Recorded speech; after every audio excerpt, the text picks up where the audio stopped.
పిల్లలకు విద్యాయోగాన్ని ప్రసాదిస్తుంది. అయితే 2 దీపాలు వెలిగించాలి. ఒకటేమో బియ్యపిండితో చేయాలి, ఇంకొకటేమో గోధుమ పిండితో చేయాలి. బియ్యపిండితో చేసిన దాంట్లో 3 ఒత్తులు వేసి 3 ఒత్తులు ఒక ఒత్తిగా చేసి నువ్వుల నూనె వేసి దీపాన్ని వెలిగించండి. గోధుమ పిండితో చేసిన కుందిలో 3 ఒత్తులు సేమ్ 3 ఒత్తులు ఒక ఒత్తిగా చేసి కొబ్బరి నూనెతో దీపాన్ని వెలిగించండి.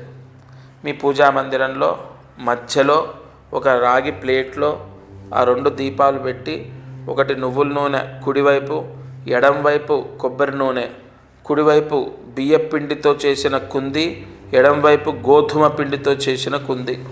ఈ దీపాలు వెలిగిస్తే మీ పిల్లలకు విద్యాయోగాన్ని మేధా దక్షిణామూర్తి హయగ్రీవ స్వామి ప్రసాదిస్తారు.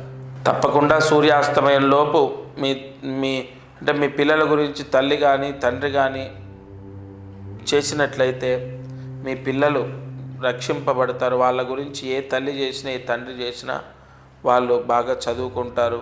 చదువుకుందామనే బుద్ధిని వాళ్ళకు భగవంతుడు ప్రసాదిస్తాడు.